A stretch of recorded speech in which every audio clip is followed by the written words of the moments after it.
niin, tänään me harjoitellaan päkkäri. Hyvin yksinkertainen temppu. Elikkäs, täällä on takaperin tupettaja. Se on jo hyvä aloitusta. Olet taas silleen samalla tavalla kuin voltissa periaatteessa. Elikkäs, mene kyllä kyyriin, siitä vaan pyörit. Niin paljon kuin pääset harjoittamaan. Sitten no, jos uskallat vielä selälle, niin teet kinkkuperkeika siitä.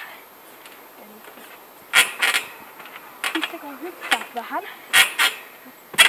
jo selkätäkin. Sitten nyt minä itse opin näin. Menin kyykkyyn ihan pompuina. Sitten vaan päkkäri.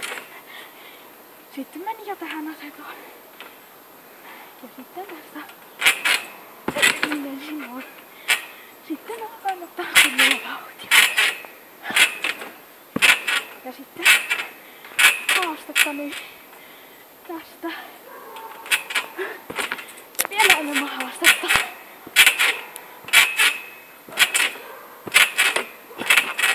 No niin, ensi kerralla harjoitellaan sivuun. Heippa!